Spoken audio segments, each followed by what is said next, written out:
All of these people. Bravo. Bravo. So, so today I would like to speak a little bit about, or to speak about factorization and long-range potentials, which will be some illustration of what we have been discussing over the last few lectures. And I had a very nice discussion this afternoon, saying where we discussed, how progress in physics is taking place, and so one of us made this remark that most people, mostly what we are doing is not really getting understood. We are just getting used to what we are doing. In that situation, anyway. All right. So let me give you some insight on recent developments. So these are.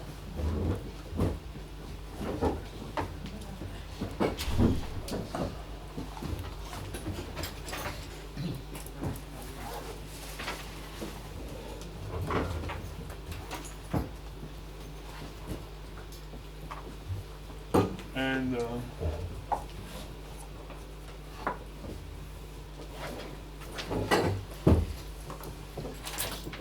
so recent developments where we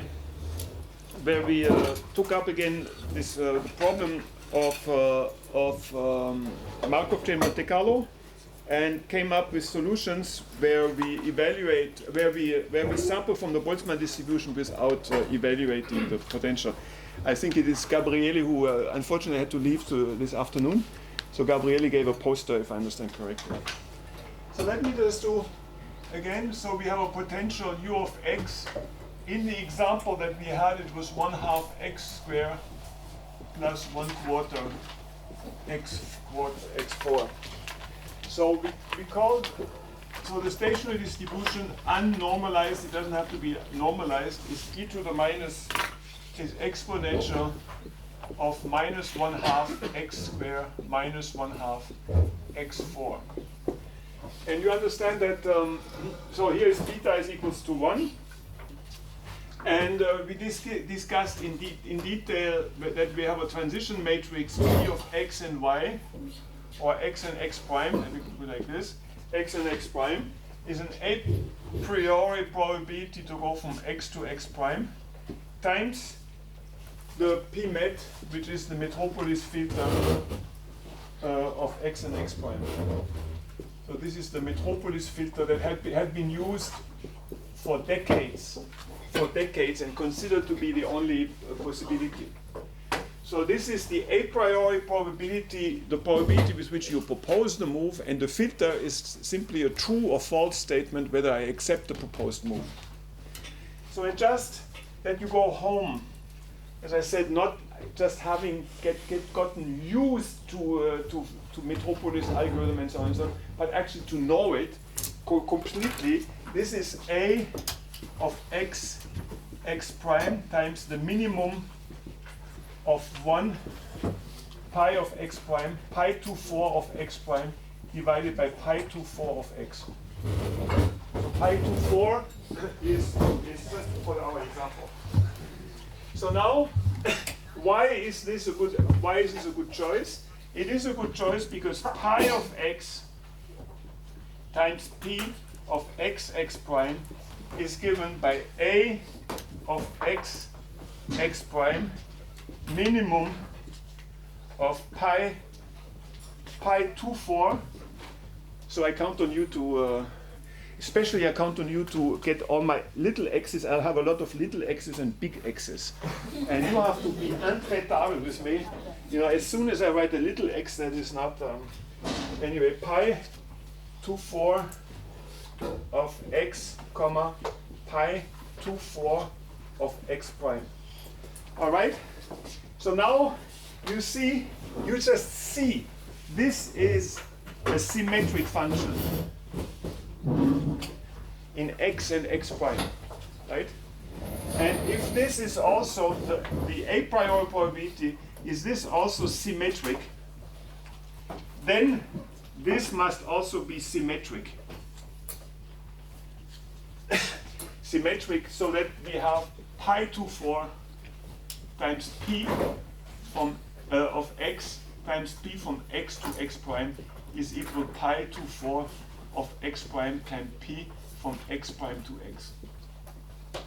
So this is the celebrated detailed balance. I will keep this detailed balance for most of today. And we understand it. We don't just get used to it, as we discussed earlier. We just don't get used to it. We actually understand that this is the correct thing. And once you have arrived at this level, there's nothing more to understand, and you can pass on to other stuff. So now, let me introduce factorization. I may not introduce, we had it already, but maybe it was swept a little bit under the wagon. So the factorization is that pi 2 4 of x can be written as pi 2 of x times pi 4 of x in our example. You understand that, right? Pi 2 is the harmonic term, pi 4 is the quartic term. And now what we can do is we can write p from x to x prime is given by a from x to x prime times. What I can do is I can take I can take 1 pi 2 of x prime divided by pi 2 of x times minimum of 1 pi 4 of x prime divided by pi 4 of x. Right, so this we have two factors. We have the harmonic factor, I call it the factor number 2, and we have the quartic factor, the factor number 4, and these two, and we can write this equation. Well, we can write this equation, but now we have to check whether this is what I call the filter. This is the factorized Metropolis filter. Right? We already had that, and that comes from this little paper here. So we had this factorized filter, and is this now a good choice? So again, just don't just get used to it, but let's check. Let's make a little. Let me do it here. Let us check. Multiply this. Let us multiply. Okay, I think I have to write a new equation. Let's write this by pi 2 of x, pi 4 of x times p of x prime. So this is another p, and then this is given, okay, in its whole beauty, a of x prime minimum of pi 2 of x prime minimum of pi 4 of x pi 4 of x prime. And I don't expect you to go home and only do factorized Metropolis filter, but at least, if you could just take this kind of millimetric approach to what you are doing, trying to understand rather than just to get used to what you're doing. So this is a symmetric function, right? This is symmetric in x prime. This is symmetric in x prime. This is symmetric in x prime. So this better be symmetric in x prime. So if it's symmetric in x prime, means that we satisfy the detailed balance condition. Basta, right? So we are done. So let me make a little picture. So we have here this. We have the probability space. So this is P1, P2. Excuse me. So I call this P2. So here we have a. Let's call this P2. Let's call this P2. Let's call this P4. Right, and we understand that it's not the P2, P4 has to be the same for both ways. It has to be, the flow has to be the same. So the initial probability distribution times the probability to go from x to prime has to be symmetric. So if we call this P2, this is P2. If we call this P4, then we have to accept the move. So this is probability 4, so this is the probability. So then here we have to accept the move, and here we have to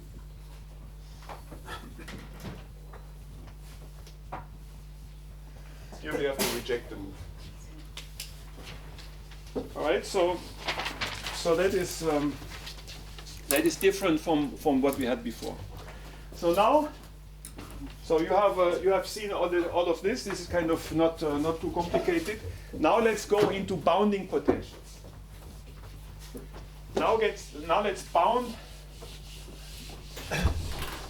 So we have understood that we have a factorized metropolis filter which accepts a move.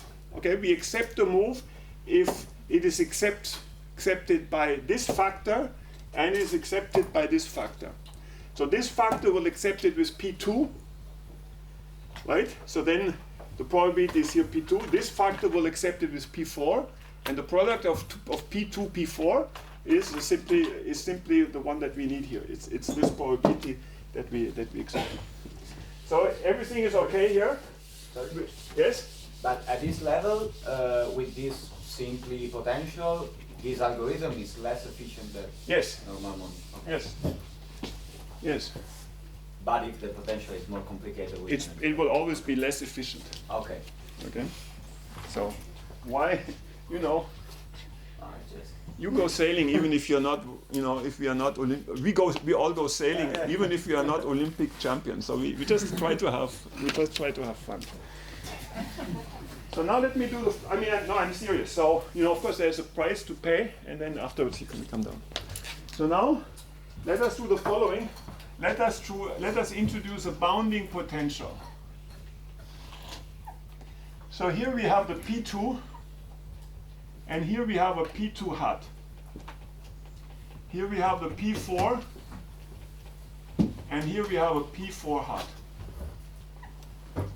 So this is a smaller probability than the one we had. And let's for the moment consider only the hat. So now we have 3 sectors.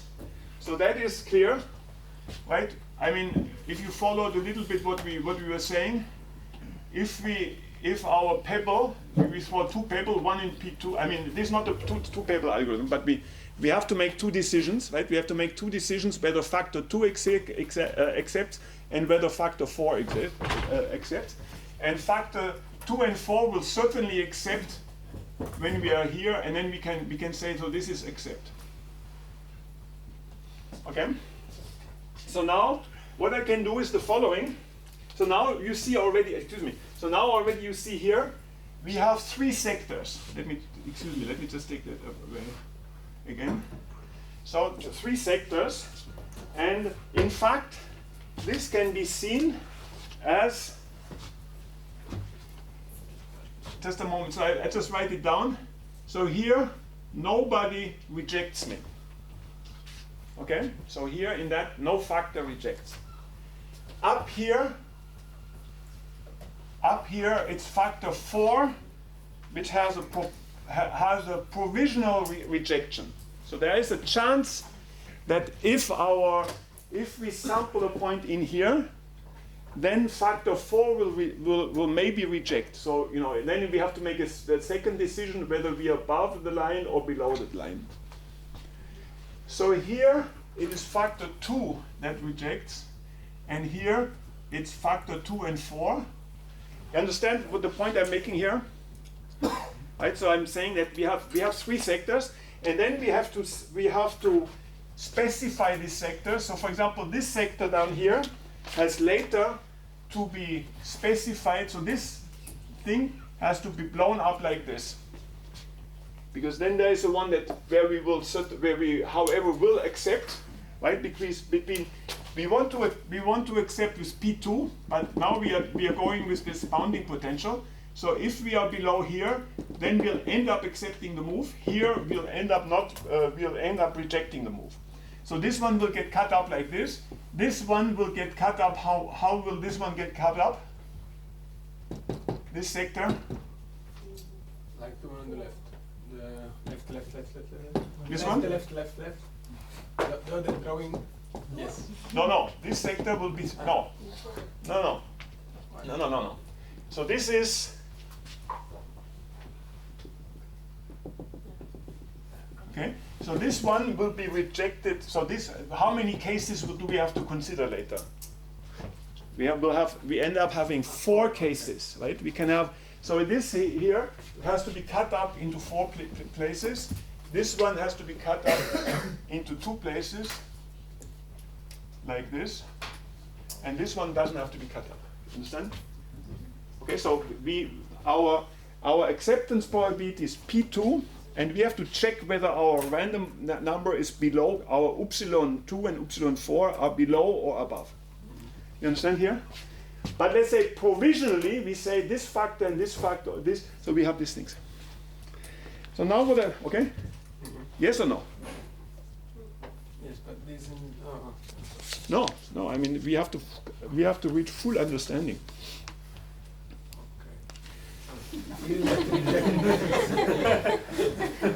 I may disappoint you. No, I mean this is so simple. We have to understand. We have to arrive full understanding. So here, okay. So I'll later throw a random number epsilon, which is random between 0, 1. Let's say epsilon 2 here, and at epsilon 4, which is a random between 0 and 1. Okay. So if the 2 epsilons fall here, I accept the move, whatever happens. If I fall here, I will. What will I do? I will accept it. So this one, okay. Let me do it with color. Okay. All right. So if I'm here, I accept the move. So the color has saved me. All right. So here I accept the move. Here I will accept the move, because it's below P2 and below P4. So here I'll accept the move. But here, red color, I will reject the move. So now let's go up here. Here, in my opinion, you check. Lila, you check. In my opinion, this one you. So in my opinion, this one is accepted at the end, right? It is below P4 and below P2. So this is accepted.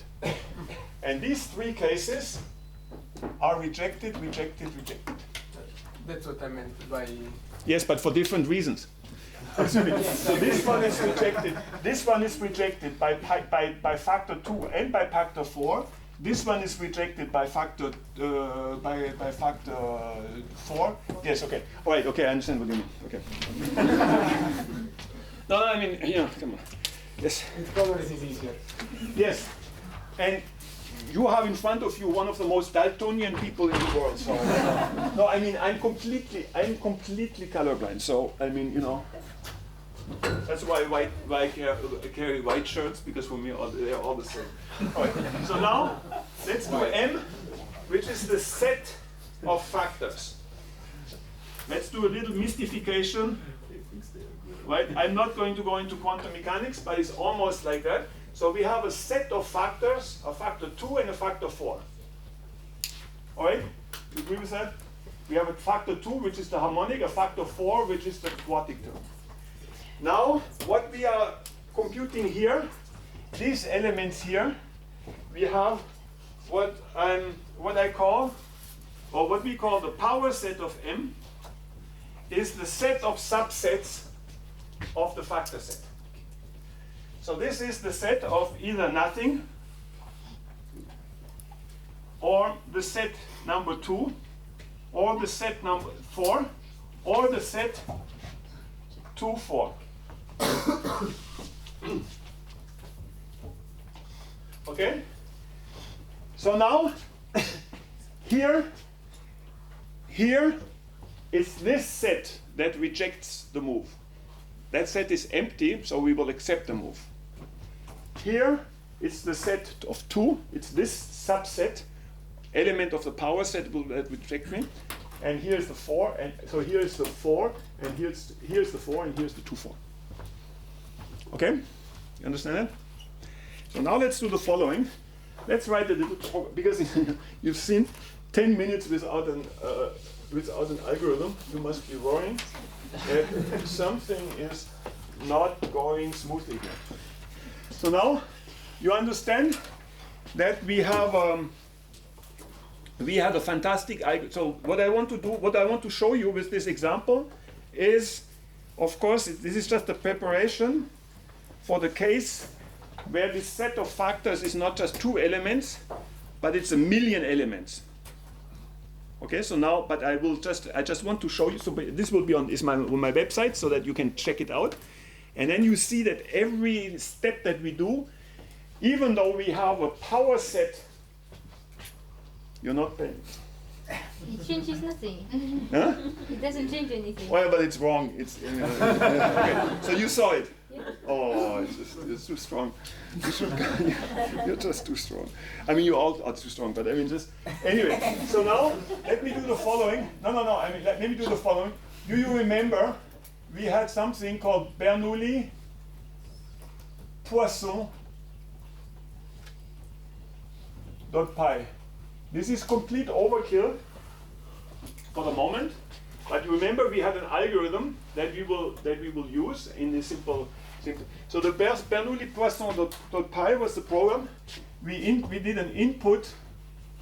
So now let's call this element here. Excuse me. Let's call this element Q2 hat, and let's call this length here. This is Q4 hat. It's 1 minus P2 hat and 1 minus PQ hat. So now I input a Q, and then let me see. I'm kind of confused.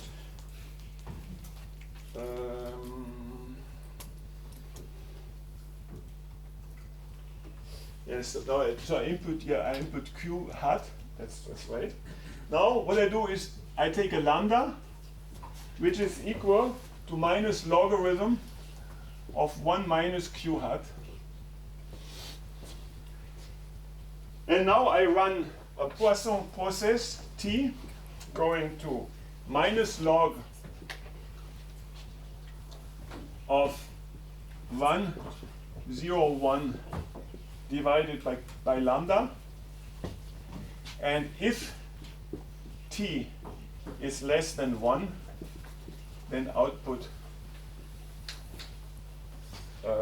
let's say true, which means that the move has to be rejected. So that's output reject. You understand? So now we have, this is a very complicated way of sampling the random number Bernoulli distribution that has with probability Q hat. It says that I have to reject the move. Now let's do another algorithm.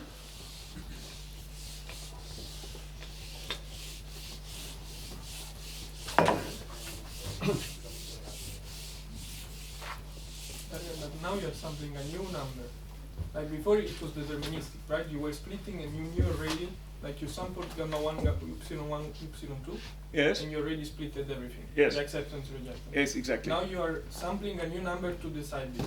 Yes, exactly. It's a new number, but the probabilities come out the same. But before they were already defined. Yes, so yes, like, yes. Okay, also before we didn't have to sample a new number. Yes. Okay. So now, it will become clear a little later. So now let me do the following. Let me call, this is called algorithm Poisson veto dot pi. So what I want to do is I want to compute who is, so I want to generate the subset, the element, the subset of M. I want to sample which partition here, that means which subset of M is going to reject the move. If it's 2 and 4, then I'll have to have this square decision later. I have to check whether 2 actually or whether 4 actually rejects the move. But if it's only 4, then I'm in this situation and I only have to check for this factor. So I want to find out whether I'm in this setting, in this setting, in this setting, or in this setting. I want to do this in a way which is completely new, in a way which allows me to go to a number of factors which is 1,000,000 in O of 1. That's what I will show you. So what I do is the following. I take lambda 2 and lambda 4 as minus logarithm of random number between 0 and 1 divided by,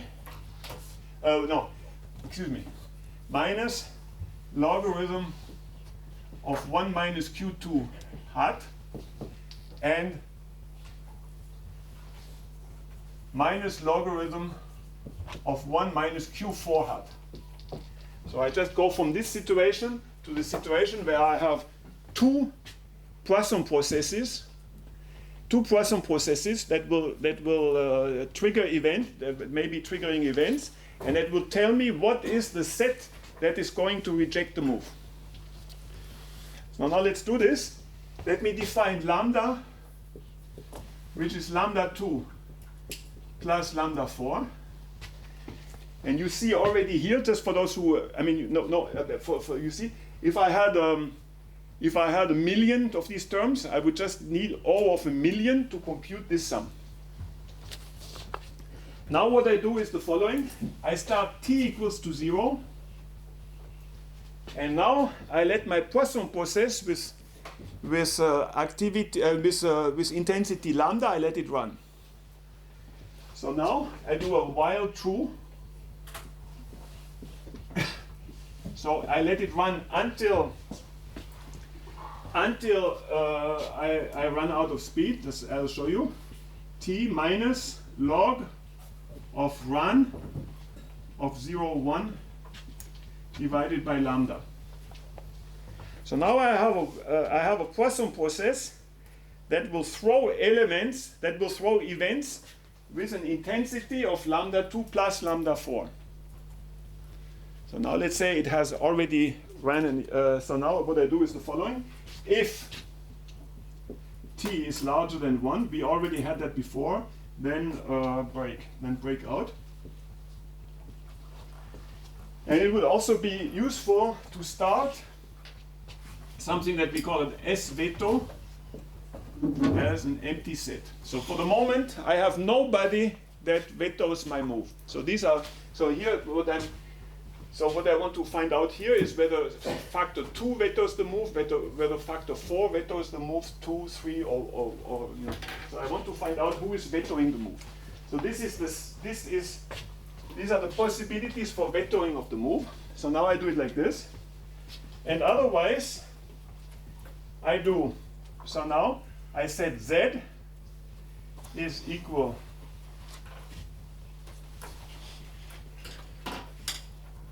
I will give you an explanation in 2 seconds. And then I say S veto is given by S veto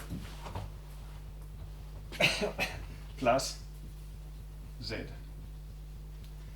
And then I output S veto. Now, all right. So this is kind of a strange operation here. But so what I have done is, so in this process here, I run a time t from 0 to 1.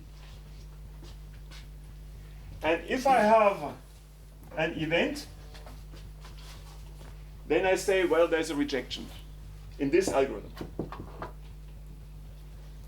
In this algorithm, so I could run. So in the paper with Gabriele, we can also do this twice. So we can run this twice, and so then we can run this once for factor 2, and we can run this then again for factor 4, and then we collect afterwards who has vetoed. But it's much, you understand? So I can do this for factor 2, and I can run this again for factor 4. And if it falls in here, then factor 2 vetoes the move. And in this situation, for example, if it's like this, if the outcome is like this, then the S veto is equal to 2. Because 4 has forgotten to veto the move.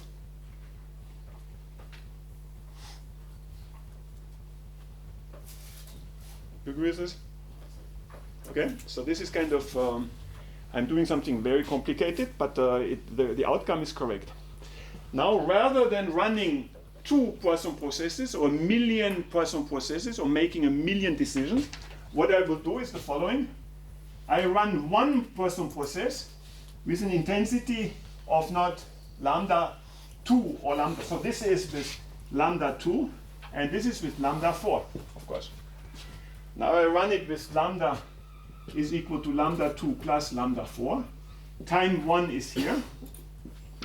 And I have events just like this. So for example, here I've had 3 events.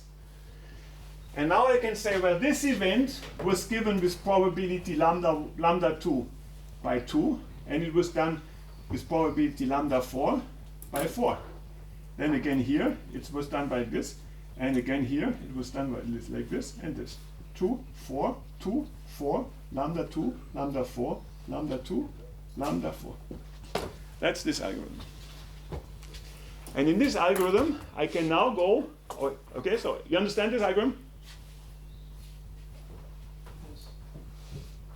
I mean, you can program it yourself. Takes the famous 20 lines, not even, takes the famous 10 lines. So this is an algorithm which will output one of these elements here.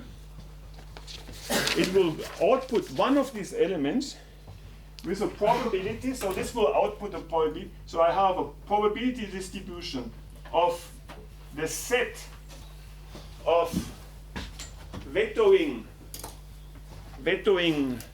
factors, and the probability of each element is the product over Z out of S veto QZ times probability Z not in S veto 1 minus QZ.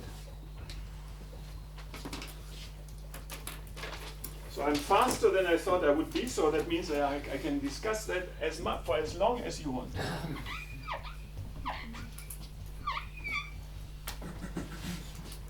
You see here, that's a set. So for example here, I can have 2 and 4. What is the probability that, what is the weight of this square here? Well, it's, what is, just do the squares, it's Q2 times Q4.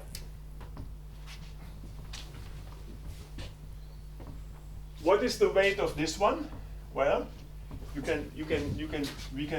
what is this? This is 1 minus Q. So then, for example, so this one has a weight which is Q2 times Q4 with little has on top of it. This thing has a weight 1 minus Q2 times 1 minus Q4. This thing here has a weight Q2 times 1 minus Q4. Okay?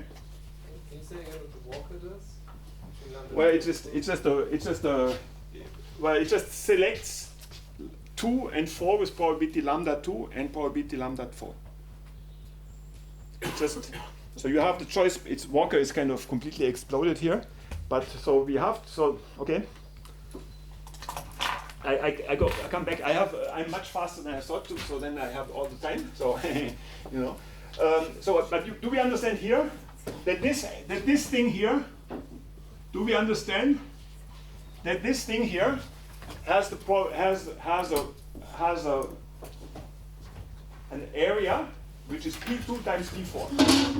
Agree with that? So since P2 is 1 minus Q2 and P4 is 1 minus Q4, so the weight here must be 1 minus Q2 times 1 minus Q4. You agree with that? Okay, so that's 1 minus Q.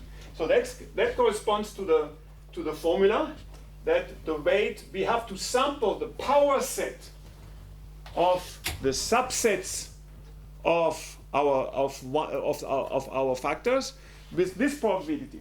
So this one contains no element, so it has 1 minus q2 times 1 minus q4. Okay, so we have done that. So now imagine how this scales in higher dimensions. So we will have lots of cubicles, and we'll be very happy if we have an algorithm that is linear in the size of m. So if we have 100, right? If we have 100 factors or a million factors, then this power set is going to be completely extremely large. But we still have an algorithm that samples the subset here, that samples that element of this set in essentially linear time. Yes. So if this walker chooses the same element multiple times within the same run, yes, then because it's a union, it doesn't add it. We end up choosing the same power set, right? Yes, yes. Isn't there like a time? Is there a time gain to be made there, or is it irrelevant in the? Well, that's a little detail, I would say. That's a little, but you are right. So we are calling it again, and we might be putting the same element into the power set. So we still have some this may not be the optimal algorithm to sample from a power set, but it's a very good algorithm. Okay. All right. So now, but I want to have that sink into you that we have a way with this factorization, we have a way of deciding which factor is going to reject me, and which subset of the set of factors is going to reject. So now I'm already done with complicated mathematics. Complicated mathematics. That's really not so complicated. But I mean, okay. So you understand this here, right? So this is P2 times P4, which means 1 minus Q2, 1 minus Q4, and it's exactly the probability that I've written here. So then, for example, in this case, S veto is empty, and then there has no element, so this is 1 minus Q. So it's the formula I've written. So now,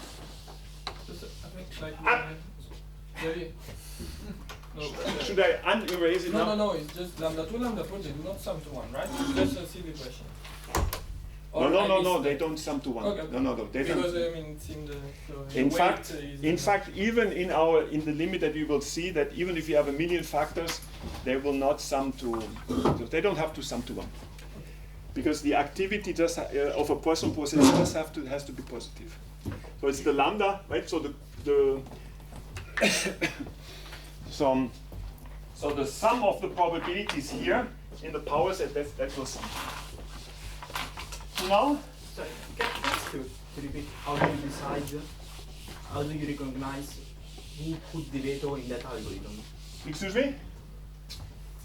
I mean, I didn't understand how do you understand who put the veto in that algorithm? So I'm okay. Okay, so here I have the naive version of it. Yeah, the naive version I understand. So I run for each one. I run a Poisson process with activity lambda of z of the part, right? And then so for example here you understand that this gives the result. This I understand. So now the beauty of Poisson processes is that independent Poisson processes have an activity which is sum of the individual Poisson processes. Yeah, sure. So if I run this Poisson process with the activity lambda 2 plus lambda 4, it's like it's the same as if I had both Poisson processes run. So now here I know that there was one of the two Poisson. So this one runs, right? It gives you as an event with minus logarithm, right? You have the number here, minus logarithm of random number between 0 and 1 divided by lambda. So here I know that one of my million Poisson processes has triggered an event. Yes.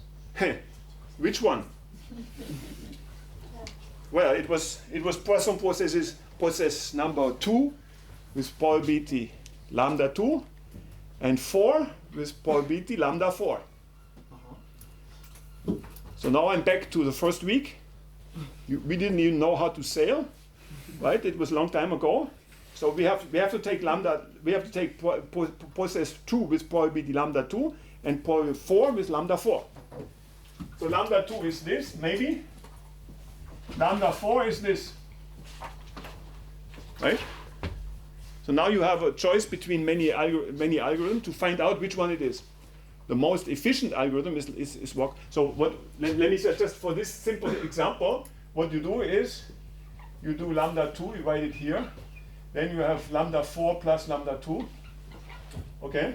You take a random number between 0 and lambda 2 plus lambda 4. If it falls here, then it was lambda 4. It was factor 4, and if it falls here, it's 2. But that's not the good, because if you have many lambdas, that's not a good algorithm. Thank you. When did you learn that? I don't know.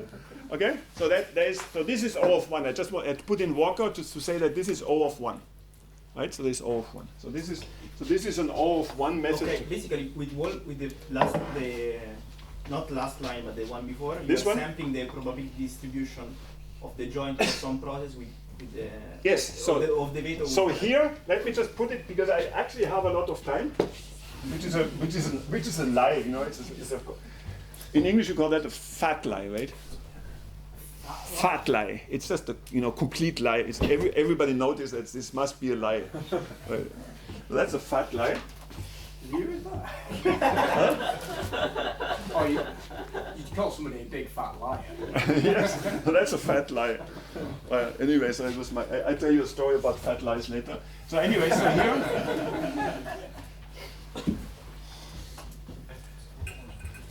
Anyway, no, it was my Oxford editor who said that this is called a fat lie, because there was. Yeah. Anyway. Plenty of time. We have plenty of time. So let me just say so. So here we have an event. So we have. I mean, you can maybe use that in free probabilities. Like next paper you write maybe on free probabilities, you'll use the little stuff that you've learned from me on Poisson processes. So we have, instead of having n Poisson processes, we put them together, and then we have to put to separate again. So at this moment, if this is lambda 2 and this is lambda 4, then it's process number 2 which has thrown the event with this probability. Number 4 has thrown the event with this probability. So you throw a random number between here and here and find out which one it was. And we have an O of 1 method to sample that. So now, and so the application that I told you, yes? I don't understand why you do a loop though. Why do you do it several times? This one? Yes. Well, because now we have thank you very much. No, because initially, okay, in the naive way, we just knew that it was okay. So here we could have continued. And we would have at the end, this Poisson process would have thrown 17 times. Just where are you? You mentioned it just, right? It could have thrown 17 events on the same Poisson process. But as we said, as we say that except only if you have 0 events.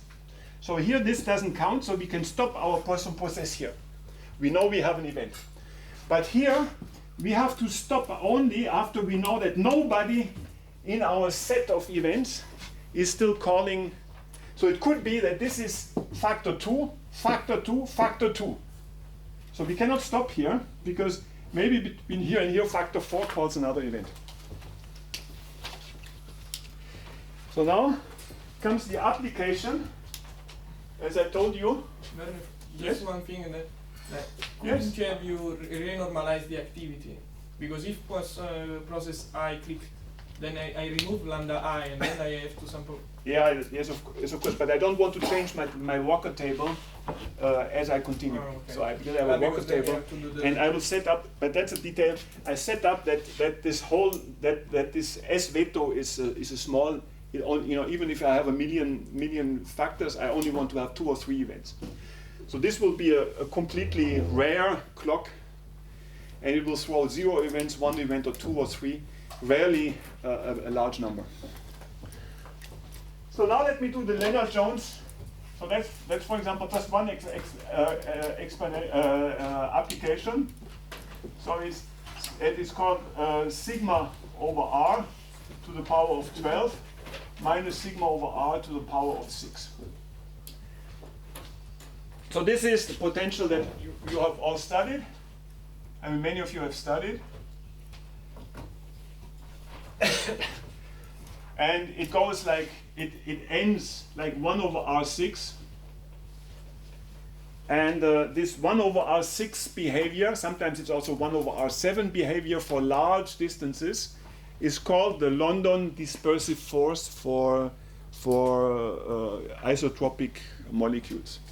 So it's one of the very important forces in nature, but you can also, I could also draw the same picture for the Coulomb force. So so this is, for example, Coulomb, which would be 1 over R, or so you can have many things. And in all of Monte Carlo molecular dynamics, in everybody who tells you what to do, they always tell you that a long-range potential cannot be treated. So what do? We set a cutoff. And that's just like we set the cutoff. So this is RC. We shift the potential a little bit, and we work on the cutoff potential. And this is fantastic because this opens the possibility. For any problem in life, now you have the possibility of writing an infinite number of papers. Because you can do it with cutoff 2, cutoff 3, cutoff 4. No, I mean, I'm not joking. I'm absolutely not joking. It's a complete nightmare because these potentials, so you understand the cutoff. First of all, you understand cutoff. And you understand, so we have 1 million particles and we want to do Monte Carlo calculation. We want to move one particle and we don't want to compute the change in energy for everybody. So that was considered kind of sacrosanct law of nature that you couldn't evaluate the potential. It's of course true, but we come with our power sets, and I'll show you how to do this in O of 1. And so this is a real problem because then everybody works with the cutoff. Then all the empirical potentials that go into the work of chemical physics will be adjusted to this cutoff. And then somebody in 2017 or 18 says, well, this cutoff is really not good. So he says, well, we should, or she, or the group says, let's take the cutoff from 2 sigma to 3 sigma. But then everybody's very unhappy because doing the calculation with 3 sigma is so much more work than with 2 sigma anyway. So it's un bordel insortable. It's completely horrible. And then all the empirical potentials have to be re-evaluated. So what I want to show you that this is all completely unnecessary because we have an algorithm which is called procedure factorize. Of course, this will be the naive version. We'll do a better one. And now you have to survey me. Okay? Input X. So now, Okay, so this is the configuration. So now we have a box, we have 1 million particles in there, and they all interact, let's say, with Lennard-Jones interaction, just to have an idea. So that's the configuration at time t.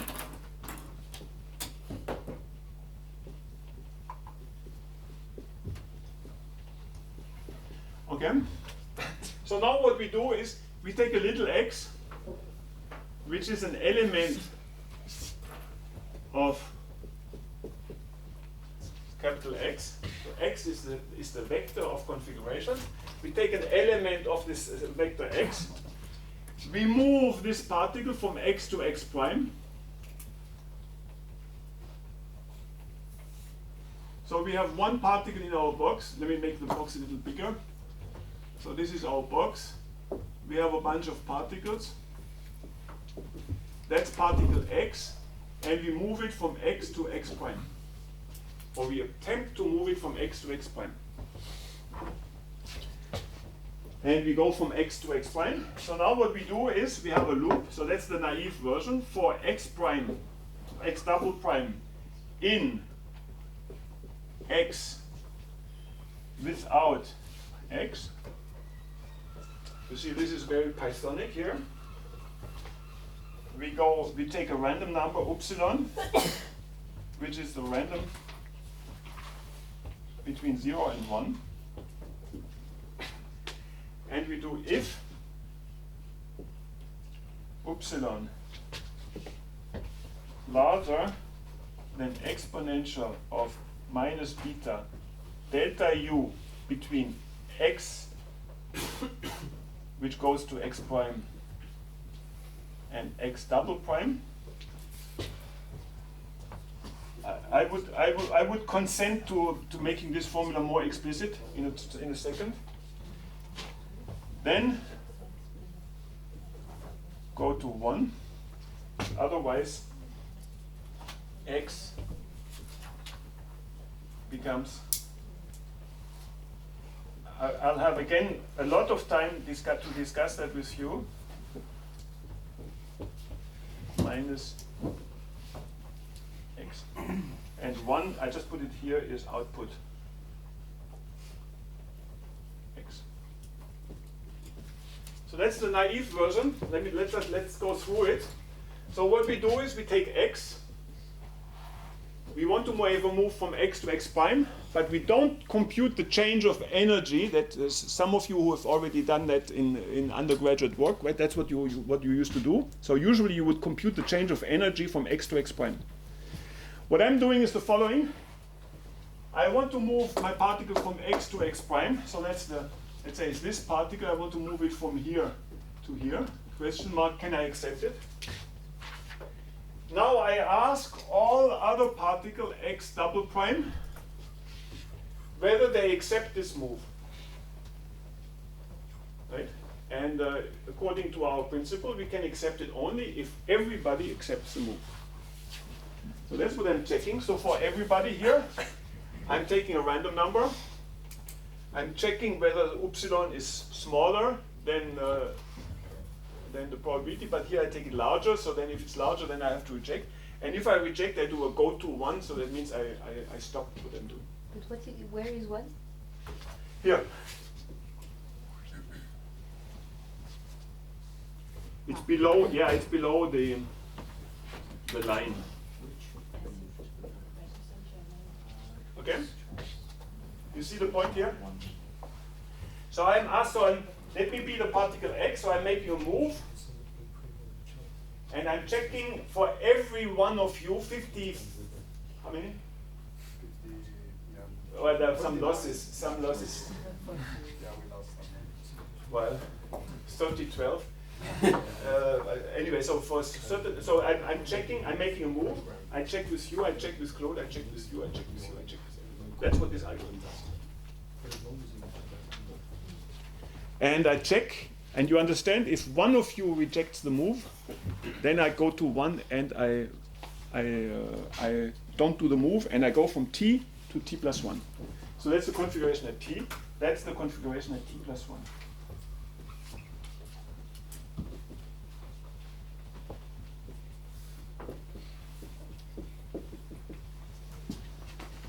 So now,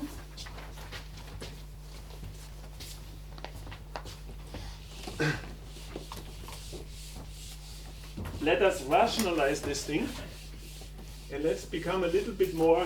I mean, so here I'm. Yeah, I just have 13 pages left, so you know I'm doing fine. Yeah. Okay. All right. So now, let me show you how what we just learned with our Poisson processes can be applied to this algorithm. So what I do is now, right? So now what I'm doing is I want to avoid asking everybody of you in person whether you accept the move for each move I'm making. Right? So how is that possible? And of course it's possible because I can replace each of you by an upper bound. I go back to the bounding potentials that we had before. I replace. So what I'm doing is the following. So I'm taking this picture up here. And for this picture, So just for the simplicity of the and the joy of this design, I'm just doing like this. So my particle X is in the central box. So I'm setting up a box system, but that doesn't matter. It doesn't change. And so this is X. This is X, and this is X prime. I want to make this move. Okay. So let me exclude some things that are happening here in the nearby. So this is the central cell, and let me exclude this. And now, so there may be, so let's call this is the cell number Z. Okay? And there might be a particle sitting there, it might be U, right? But I don't know. But if there is a particle sitting in that cell, it will reject the move with a probability that I can bound. Okay? So let's say I have a certain number of bounds that this cell Z comes with a bound which I call QZ hat. So if there is a particle in that cell somewhere, it will reject that move with at most the probability Q hat of Z. If there's a particle in here, it will reject the move at most with a probability Q hat of this cell, of this cell, of this cell, of this cell, of this cell. Sorry. Yes? It also depends on the move or. No. So it's I'm.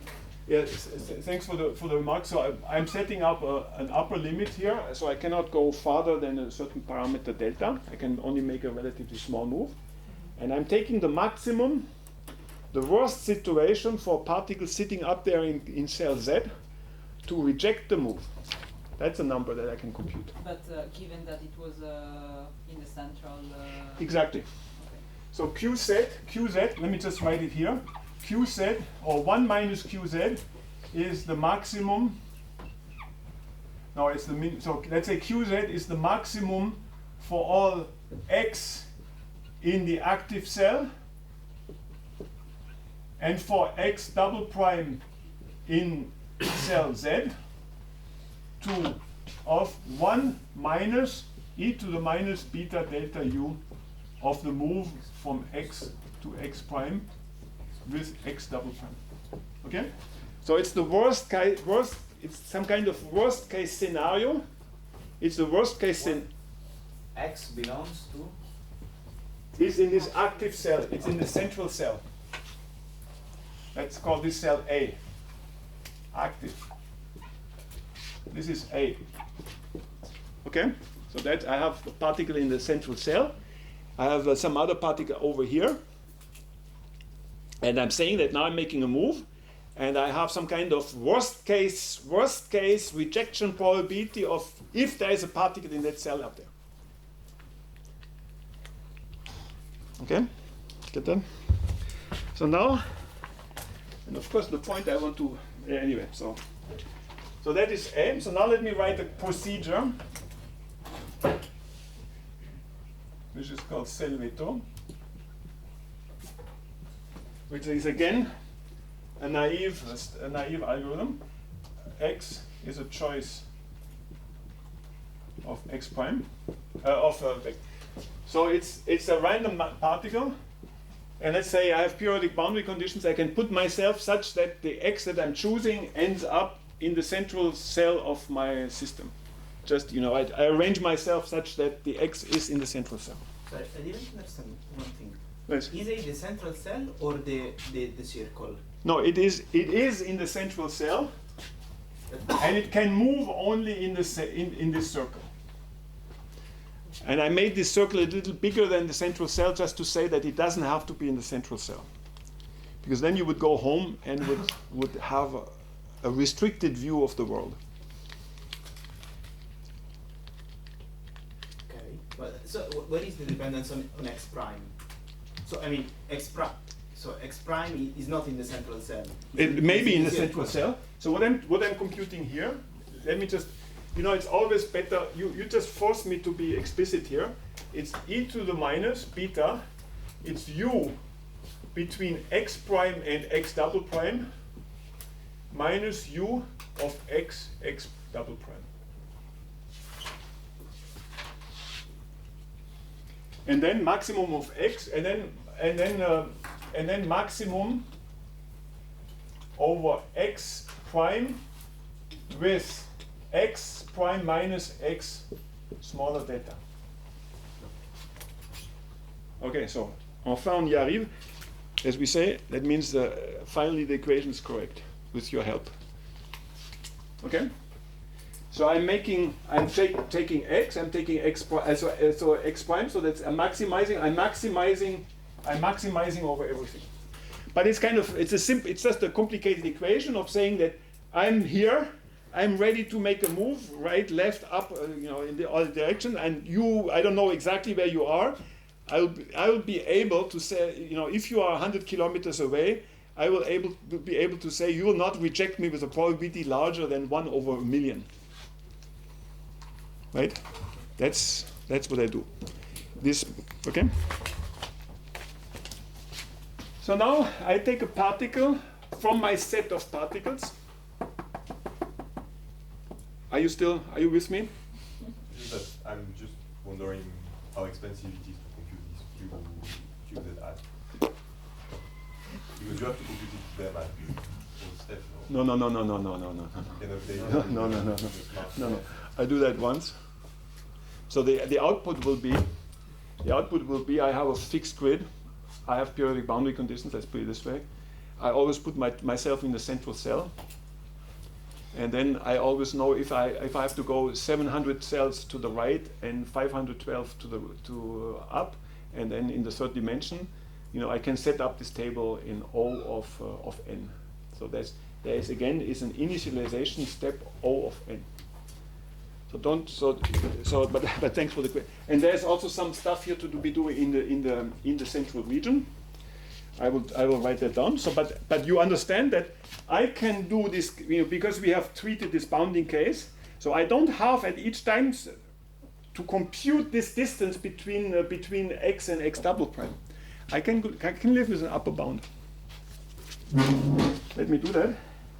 So now I do the following for x prime, x double prime in the neighboring. Well, I'll do I just do it like this. I do something. So because so in the neighboring, I'm not going to unless you force me, then I will not explain what I do with the neighboring cells because I don't have an upper bound there, so I have to treat them directly. Okay, but that's a detail. But then I do for Z out of all the cells. Let's call them far cells. For all the cells, in this case it would be this 16, I counted them just before, so this is 16 cells. But then this is kind of an extensive number of cells. So for an extensive number of cells, for each of these cells, what I do is I throw, let me continue on the other side so that everybody can see it.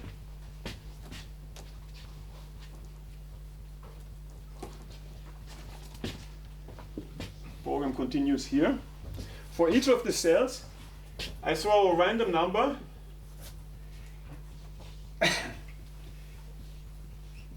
random between 0 and 1. If epsilon 1 less than qz hat, then I'm in trouble. The cell, I was there. The cell that I selected was rejecting the move. Because you are very far away, this will happen very rarely. So then I have a rejection. Then I have to take a second, so then I have a rejection by this cell here. And then I have to check whether this is a fake rejection or is a correct rejection.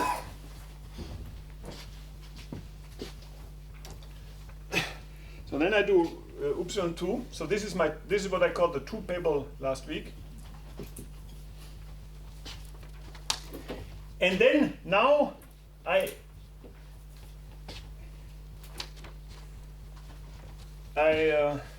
Leonie as she said, now I explicit the position of the particle in the cell Z.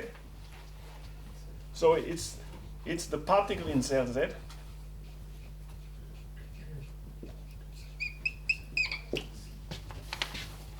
And again, if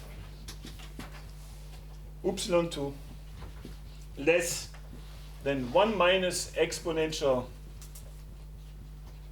of minus beta delta u divided by qz, then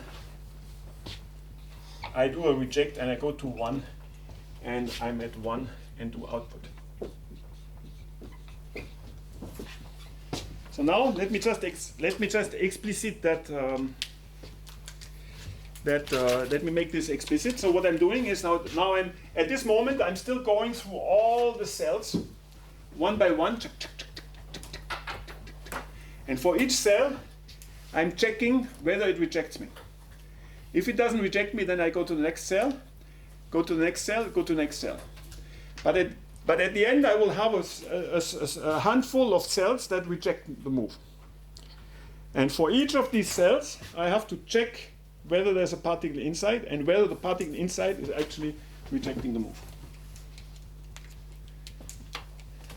What if there's more than one particle inside? Huh? What if there's more than one particle inside? I put that here neighbors. So I have a list of neighbors plus surplus. Okay. But I can make these cells very small. Yes? May I ask how big are the cells? They're tiny. So They're tiny such that they usually contain only one particle. much less than okay. One part, at most one much particle. less than sigma. Much smaller than sigma. What sigma? Sigma, the Lennard-Jones. Oh yeah. It's just very small. I can have tiny cells. To give you the true answer in response to what you said, I make them so small that in the limit n going to infinity, the number of surplus particles remains finite. So I make them very small. So now? Yes? Does this output anything? Huh? What are we outputting? What we? In this algorithm, what are we outputting? Well, we output the loop configuration. Okay, you haven't updated. Then I haven't updated that. So then I forgot to put here a thing, the same line that I had before. But thank you. So then I say, just a moment. Up. So if I don't go out, then I say x is equal to the x prime union with x without the x. So you can see all of this. You can see all of this in my little paper with Gabriele, which has a fat misprint. Oh, it has such a fat misprint. It has here a larger than there was we had a crisis. I mean, he was in the train, but we had a crisis session because here was a larger one. So anyway, so that was cellule de crise. So earlier when we were doing the Poissonian rejection, we were generating like this sum. Yeah, but that will come into that is what I'm putting in now. So here we have a worst case, right? Like, is Yes. it sufficient or? That's kind of a naive algorithm now. Okay. And now so the final algorithm is going to be the one where rather than going through the list of cells one by one, I have my fabulous little Poisson sampler, which tells me out of the million cells, the 13 cells that are going to reject me. So that's what remains to be done. You understand that? Yes, but also like here, instead of a maximum, shouldn't that be the sum over all possibilities to reject? Is my question. Here? Yeah. No, that's the probability to reject from cell Z. Yeah, it's the highest probability to reject from some Z. Yes. But shouldn't I be taking the total probability to reject from cell Z? Well, that's the total probability. So you are in the cell, and I'm moving I'm checking out all the moves, and I'm taking the maximum over all the positions of you in the cell, of my position in the cell, all the moves, and that's the QZ. Okay. So now,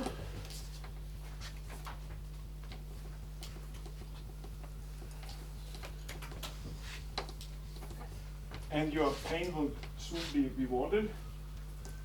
Let me just continue. So now, what I want to do is I want to make a little patch, and it will be much shorter.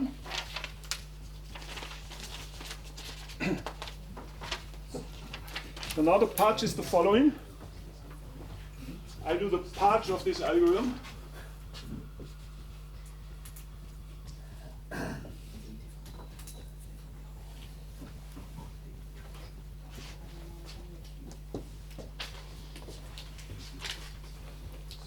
So I treat the neighbors and the surplus that I wanted to pass to not say as before.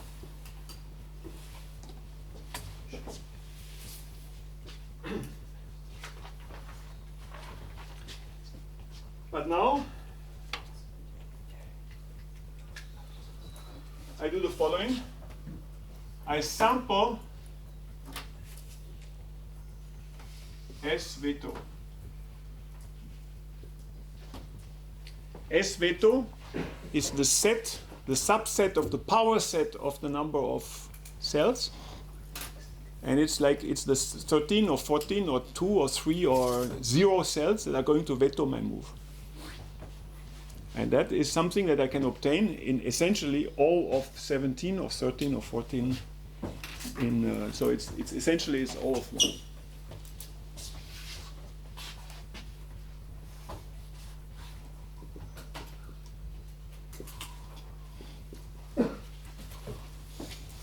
So this gives me, let me just have a comment. So this outputs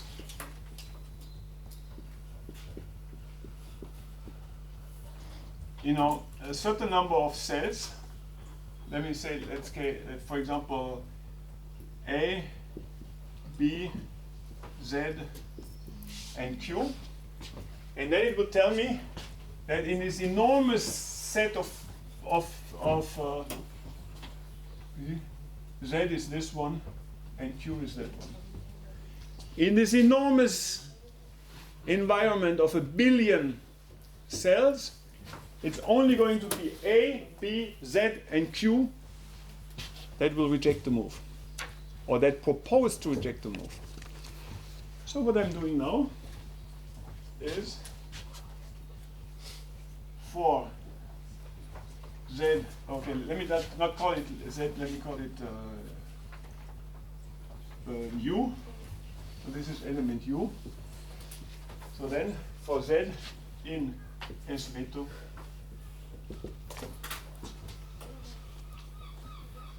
epsilon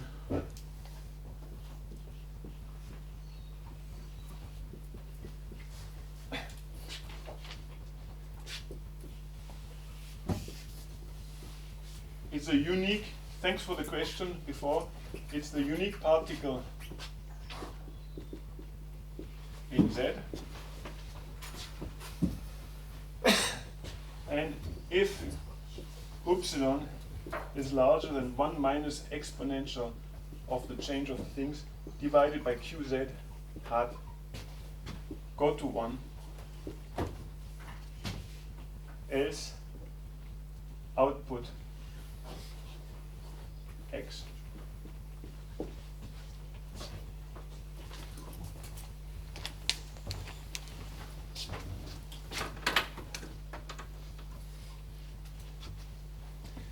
So here it is, and we can go home. So here it is, but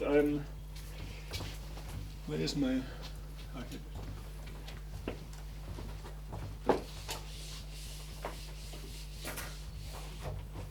So what I'm doing is the following. Let me just recap. I'm the moving particle. I have put all of you in the little cells. I mean, not all of you, so I make sure that there's no two, that no couples sitting too close together. Otherwise, I either make the cells smaller, or I put some of you into a special set of surplus particles. I replace everybody with an upper bound. And then with this miraculous algorithm that I had before, I compute, so then I have billions of cells that are out there. And for these billions of cells, I have a miraculous algorithm which tells me which 17 or 13 or 4 cells are going to throw a veto. Okay, are you following what I'm doing? But I mean, so for example, let me just do it. Excuse me. It's just. I mean, it's not that you do exactly the same thing. I mean, my goal in life is to show you that these things are kind of easy. That they can. I think they have many applications in other fields, and we should not simply learn all this stuff by getting used to them.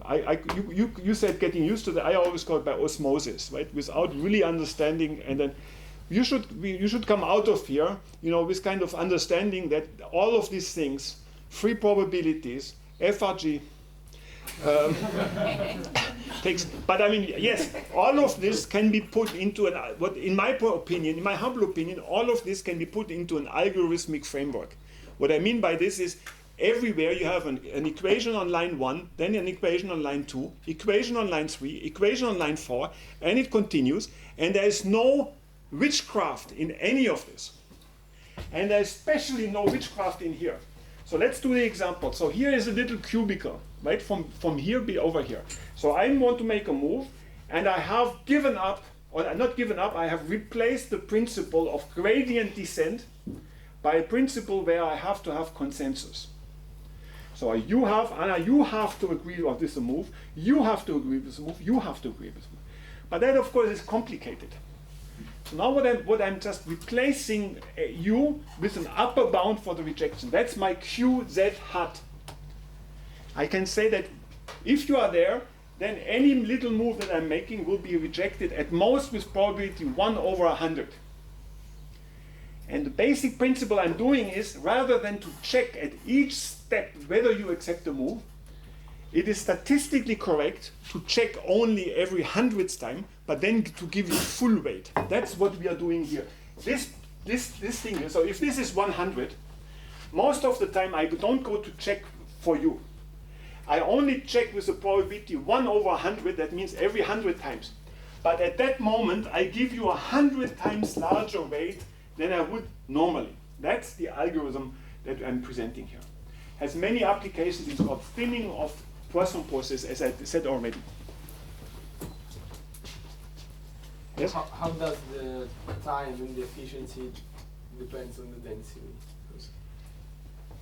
This is, I tell you, this is the first, I mean, this is an algorithm. Let me just, so we have many things to explain. So this is the time on the density is O of 1 per move. So I can take n going to infinity. Okay? And for this algorithm, for any long-range interaction, I take time per move. And it's a constant.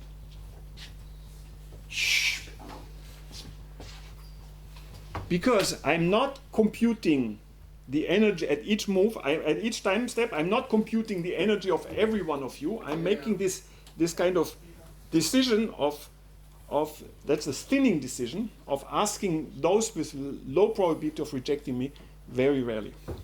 So this has, but you see, it must have O of 1, because this set here is going to be, so the set S veto is itself just 1 or 2 or 3 or 5, it's a small set.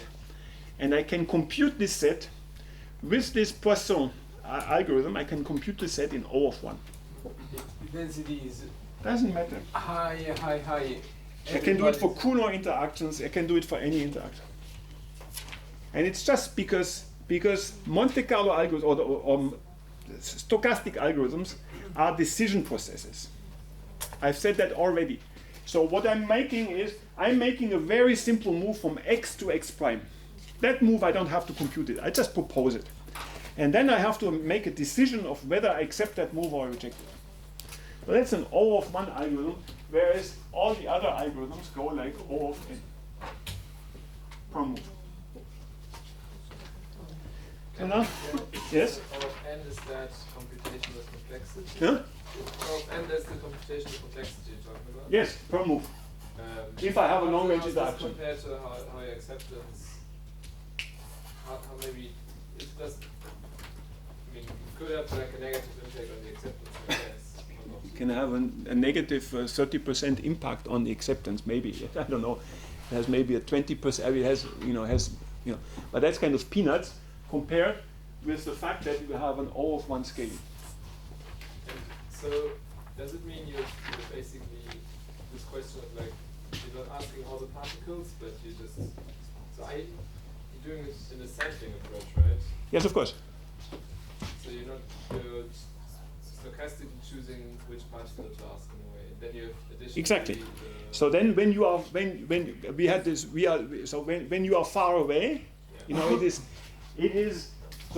So I am sitting here. I'm making a move, and I have a particle sitting over there. The rejection rate Q is less than 1 over a million. Okay, so that is less. So the rejection rate is less than Q. And this equation is nothing else. So the rejection rate. So this is Q hat. And what I'm saying, simply the rejection rate Q is nothing but Q hat times Q divided by Q hat. That is the equation that I've been using for you. So I'm doing it on this thing here, right? So this is Q hat. That's what I use in my Poisson process, constant Poisson process, and then I divide by Q and Q hat. So this Q by Q hat is this Q by Q hat. This equation is correct, right? And it gives me an O of 1 algorithm. And I only have to compute, you see it here, I only have to compute the position of the particle, x prime, for the 17 or 13 or 1, in usual case it's only 1 particle that's actually, one cell that's actually rejecting. So the big speed up here is because it's modeled as a Poisson process, right? Of course, of course. Is it it might be a naive question, but like, is it completely obvious why the rejection can be modeled as a Poisson process? Well, we just, what do you mean? As in, why are the number of rejections I throw out, like it's discrete events, but why is it Poissonian in discrete events?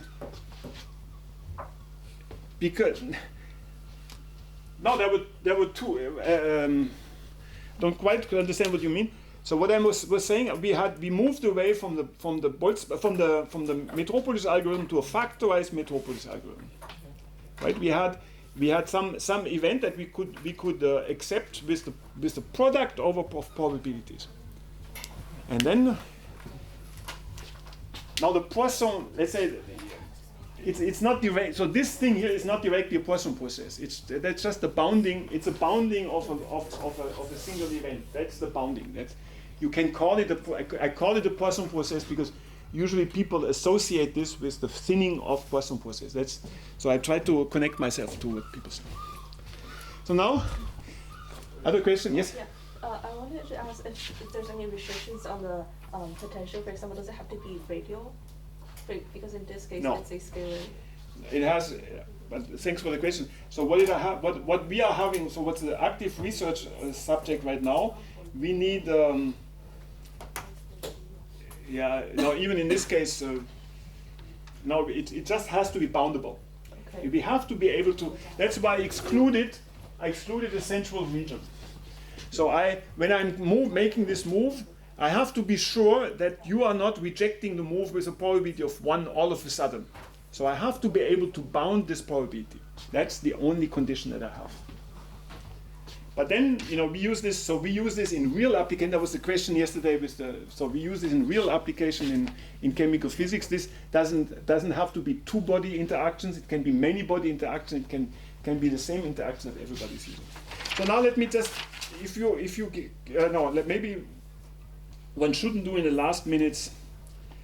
do new stuff. So this can be computed. So let me stop here, saying that this can of course be computed, can be extended. Let me do it the following way. This can be extended to the zigzag. And you see, if you remember the zigzag algorithm, I just wanted to give a little recap on the zigzag, but you know, the page on my website is so nicely written now that you can do it yourself. So now I'm making it, let me do it. I'm making an infinitesimal move. Have you seen me move?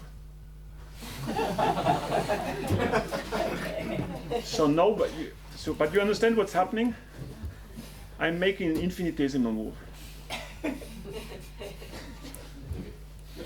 So everybody accepts these moves, right?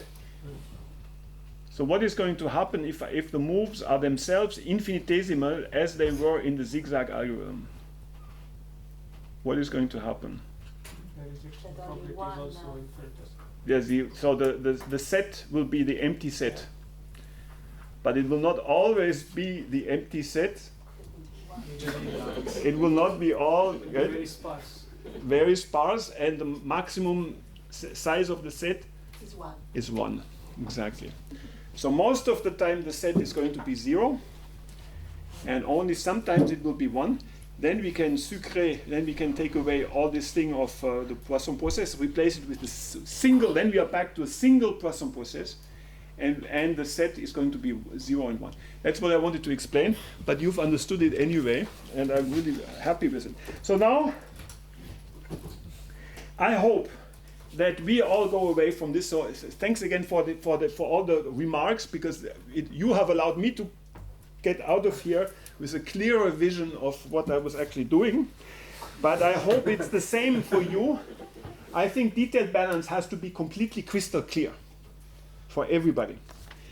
And I wanted to do a little plot of the global balance condition of that also has to be. So this was pi is equal to pi times p.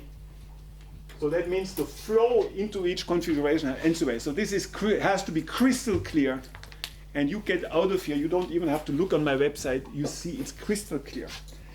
So these things, then also the third point that you see is there is a lot of algorithmic, there's a lot of freedom to do in research in general. It doesn't have to be algorithm, it can be anything. So there's a lot of freedom. And there is, in my humble opinion, after so many years in research, I think there's a lot of trodden paths. There's a lot of things that many people do.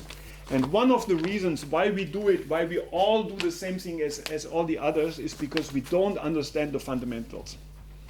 That's my if you allow me to say that without putting it on you saying that I do. That's my real opinion. In that situation in which research is kind of getting more and more complicated, the only choice that you have is to get a basic fundamental understanding. Buy yourself the book of Reni on probability theory, 700 pages. Go through it. It's Reni, it's the Erdős-Reni graph. That was my book when I was a kid. When I was younger. So, and that's and if you read this book or a book on probability theory, you will understand much more than anybody else. Then you go on to books on statistics. I told you, Wasserman, all of statistics. Then if you do random processes, read your books on random processes, but also read the mathematics books. And that's the way you can fight the system. That's how you can survive in the system, by going to the fundamentals, because otherwise you will just be a follower. This is what happened to me at the moment at which I understood detailed balance. I found out that nobody else understood it. So, so that's where all of this comes from. And then, of course, then you have surprises that find out that anyway, with this, I just want to send you a note of encouragement. You're fantastic people, and it was a pleasure being with you for the 2 weeks. And you all have my WhatsApp address if you are in despair, right? Lost somewhere, lost in algorithm, statistical physics, computational physics, whatever. You just call me, and I'm here for you. So thank you.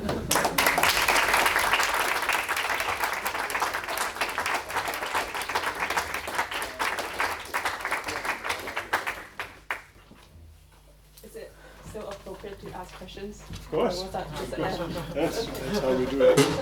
Maybe I misunderstood something, but in this case, for example, if there's like no particles at all and it's just empty, there's no way that I'm ever going to reject a step. Yes, of course. Right? Yes. But like in my mind, it seems like if there's no particle, then it shouldn't move. Why should it move? No, if there's no particle, then it can move freely. Oh. But if there's no particle, it's a good point, right? So if there's no particle out there, then we will say, well, cell number U, right? You are in cell number U, is rejecting. But then if there's no particle in there, then I just continue. So there's an inherent like thermal noise. Well, it's not thermal noise. It's just so that's the point. Well, if you have a particle that is moving, so then you will just make the random walk. So, but then you will propose from x to x prime to x double prime, change of notation, x triple prime, x, you know. So then you'll move. Then you'll move without. Then you make a random walk. So without another particle, you just make a random walk. So now what comes in is that's the random walk that we studied already. But now the other particles will say, well, you want to make a random walk, right? They will say you want to make a random walk. So here it was x prime x plus delta x.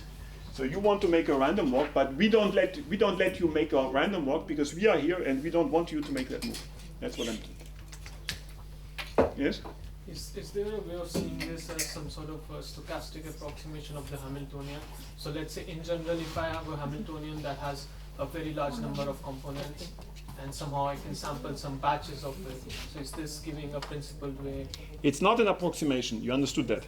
Right? Yeah, it's not an approximation, but it's a sparse sampling of the. It is a bounding. It's a systematic bounding process of all the elements in the Hamiltonian. That is clear. Every factor, right? Every factor is bounded from above. Right.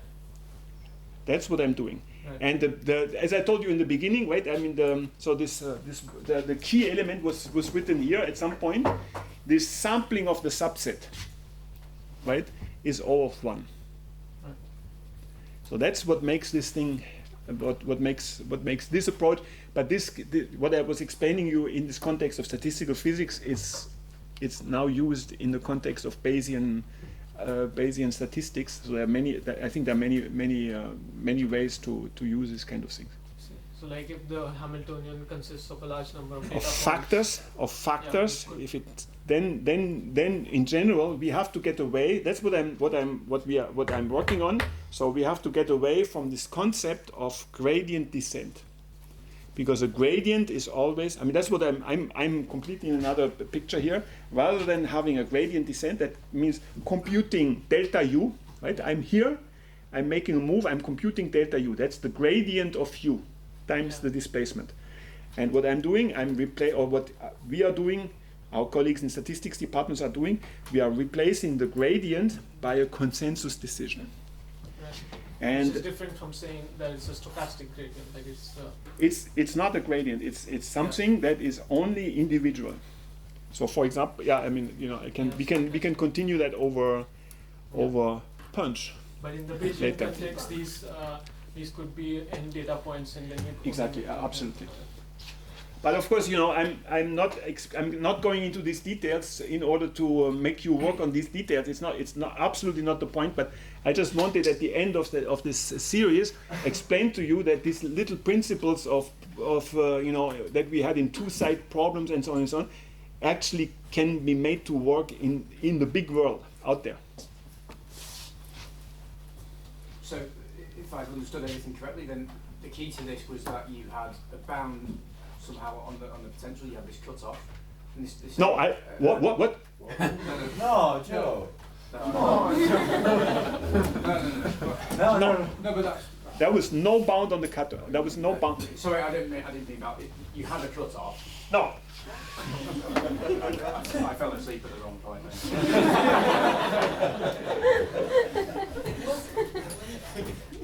Everybody else has a cutoff.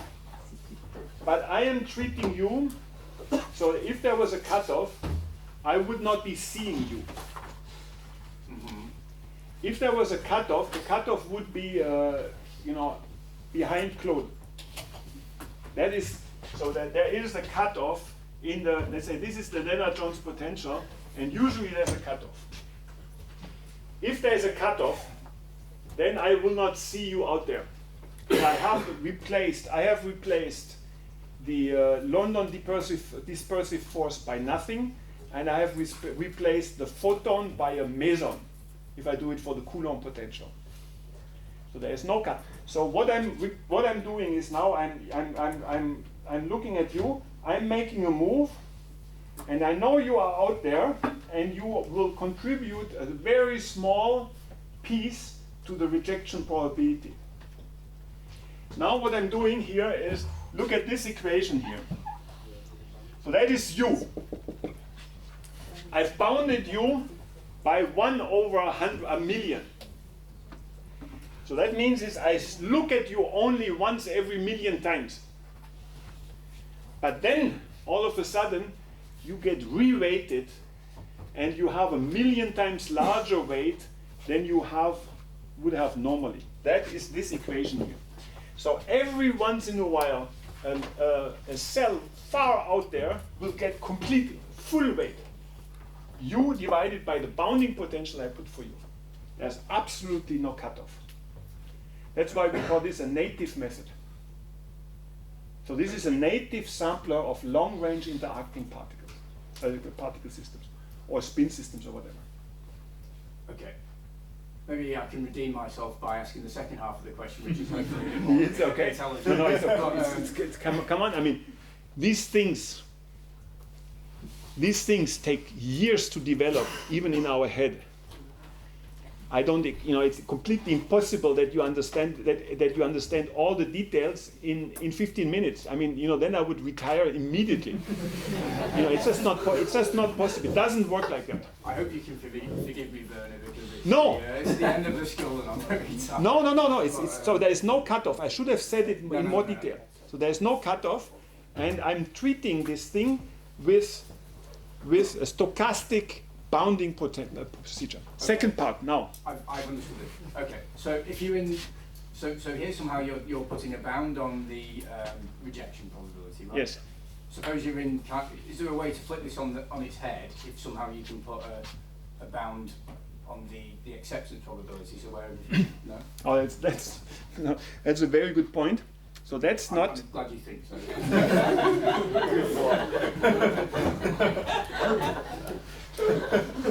I'm getting old. In Begreux, 1996, Claude, you can confirm it. I was already telling some things, and people were on the tables, and they were having coalitions against me, saying that this is wrong, please throw him out.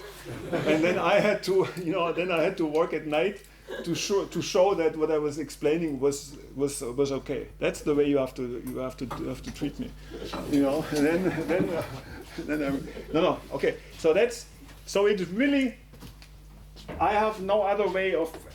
So what is the magic that I'm trying to understand? Even we have to leave, right? No. But I mean it's so it is. The magic of these methods is that you use a bounding potential to accept. That's what is kind of, I think it's magic, right? So I have a rejection rate, and this. So then if this, let me show it again. So there was this. That's not my fault here. So there, let's go back to this table. There was P2, P4. P4 hat, P2 hat. Okay. So now it is what is. So this is the bounding potential, and what the bounding potential has accepted gets also accepted by the real potential because it's a subset. So now in all what we have been doing is we have been going from this picture to the picture where this P2 is almost at 1. This P4 is almost at 1. And we are up there. And most of the time, as you already said, when I make this in small moves, most of the time, so here's the bounding potential, most of the time it's accepted. And I don't know how to turn this around, and I don't want to turn it around because this acceptance here is final. And I think this should be my final word. Okay, thank you.